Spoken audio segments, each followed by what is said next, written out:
Dengan perkembangan teknologi semakin pesat dan beralihnya dunia digital yang akan menuju Web 3.0, tidak ada hal yang tidak mungkin. Sesuatu hal yang terkecil apapun akan terjadi. Kita tinggal menunggu sejarah baru. Akan tetapi di akhirnya kita disuruh melihat iklan. Nah, di antara keempat ini perbedaannya mana yang lebih serius dalam pengembangan, Anda bisa simpulkan sendiri. Oke. Untuk yang ke-8 mengenai repodcast ini menarik dan diminati oleh teman-teman dan sahabat semua mungkin, yaitu repodcast berupa hadiah langsung yang diberikan. Di antara keempat aplikasi proyek pengembangan ini hanya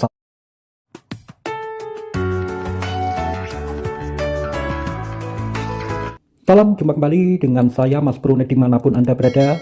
Semoga dalam keadaan sehat dan dimudahkan rezeki senantiasa. Amin amin ya rabbal alamin. Tahun 2022 hingga 2023 nanti banyak bermunculan proyek-proyek kripto ataupun token baru. Bermacam developer berlomba untuk membuat aplikasi semacam pertambangan melalui smartphone.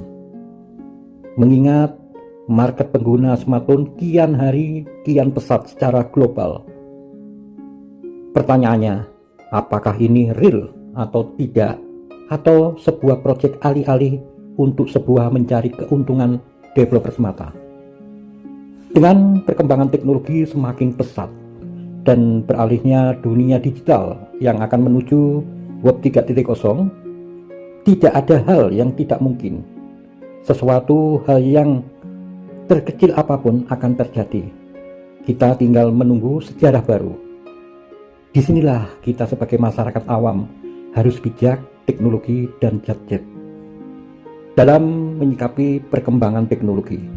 Tentunya kita sebagai pengguna teknologi khususnya smartphone akan mencari peluang sekecil apapun untuk mendapatkan hal yang terbaik, menguntungkan, serta bisa menghasilkan pendapatan tambahan dari teknologi smartphone. Apalagi dalam keadaan krisis seperti ini yang belum pulih secara betul setelah COVID-19 dan ditambah krisis perang. Banyak ragam pola model kita bisa mendapatkan hasil sampingan dari aplikasi smartphone. Untuk itu kita harus punya parameter sendiri, cermat, tepat dalam menilai dari sebuah aplikasi penghasil uang.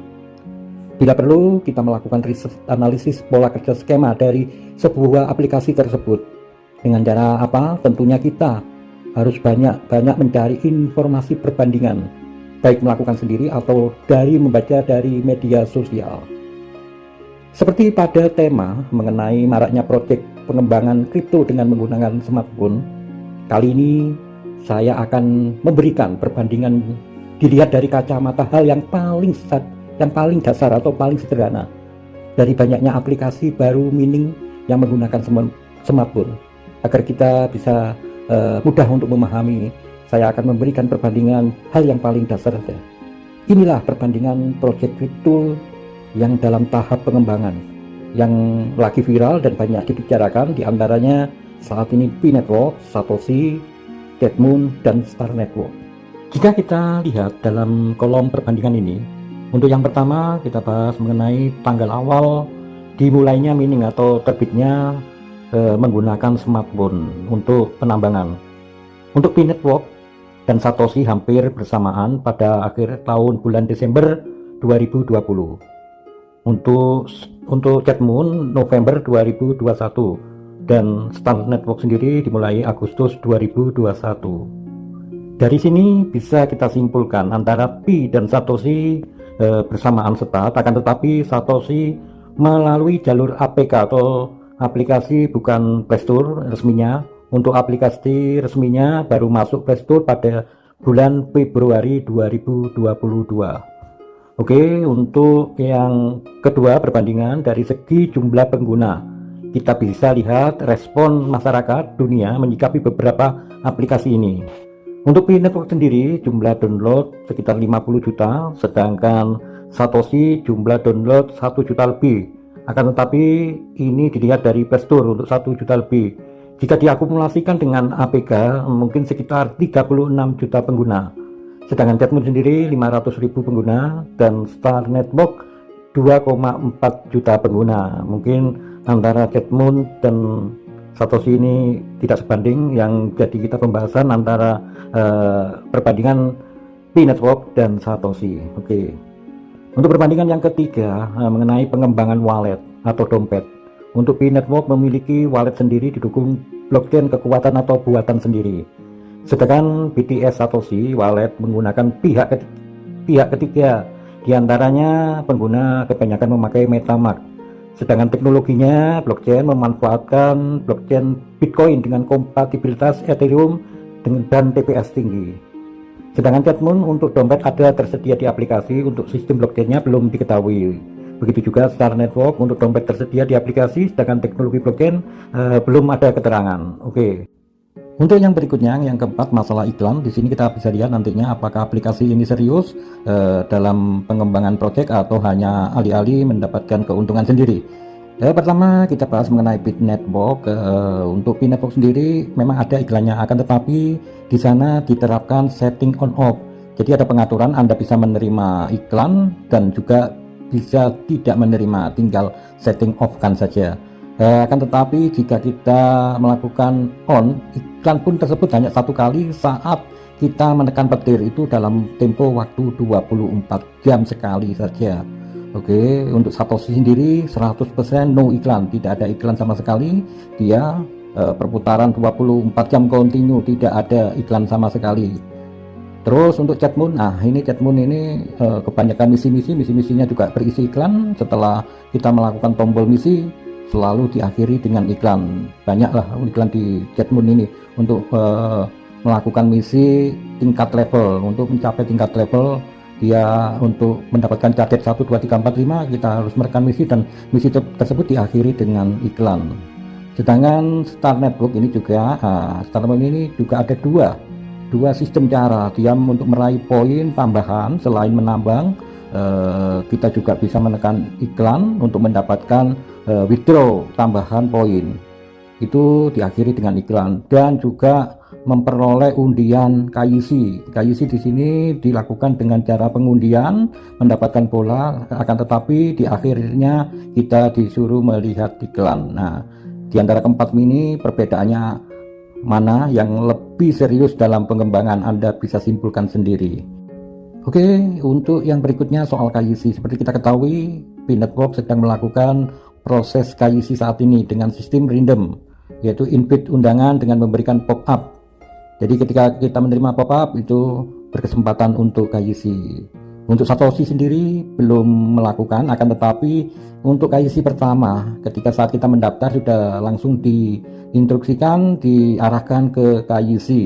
Oke, untuk KYC berikutnya, desas-desusnya menunggu saat mainnet. Nah, untuk Chatmoon sendiri belum ada. Untuk Star Network, ini dari jauh-jauh hari sudah melakukan KYC, tapi dengan sistem undian, yaitu kita untuk mendapatkan bola keberuntungan, jika kita beruntung akan mendapatkan kesempatan KYC. Di situ letak perbedaannya di antara keempat ini. Anda juga bisa simpulkan sendiri. Untuk perbandingan keenam, yaitu mainnet.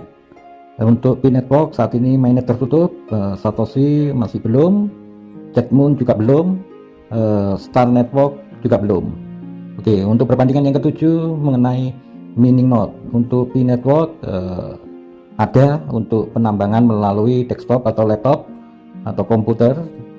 Untuk Satoshi belum ada kabar, jadi tidak ada, masih on. Chatmoon baru saja diterbitkan untuk penambangan atau mining melalui node. Untuk Star Network belum ada kabarnya, juga belum merilis dia. Oke, itulah untuk perbandingan soal nomor 7, yaitu mining node. Untuk yang ke-8 mengenai reward cash, ini menarik dan diminati oleh teman-teman dan sahabat semua mungkin, yaitu reward cash berupa hadiah langsung yang diberikan. Di antara keempat aplikasi proyek pengembangan ini hanya Satoshi saja yang mempunyai. Dia akan memberikan reward BTC. Nah, dari mana dapatnya reward tersebut? Mereka melakukan undian setiap jam 7 malam dari hasil mencapai atau merekrut referral, akan mendapatkan undian BTC tersebut. Jika Anda beruntung akan mendapatkan sangat besar nilainya BTC, cukup lumayan. Nah, Anda bisa menilai bagaimana dari keempat project ini. Di samping Satoshi tidak ada iklan, akan tetapi kelebihannya memberikan reward ini tadi. Oke, untuk yang berikutnya yang terakhir mengenai developer portal support, yaitu aplikasi pendukung penciptaan, pendukung instrumen beberapa aplikasi untuk mendukung atau mensupport proyek pengembangan ini. Dia akan melakukan sistem terbuka, mendapatkan masukan dari para pioner untuk penciptaan portal developer atau aplikasi-aplikasi baru. Yang ada sementara ini hanya Binetwork. Dengan melihat perbandingan ini, kita bisa menarik kesimpulan. Warna hijau untuk positif, warna merah untuk negatif. Mana di antara 4 proyek ini yang banyak mengandung hijau dan mana yang banyak berwarna merah? Anda simpulkan sendiri. Assalamualaikum warahmatullahi wabarakatuh.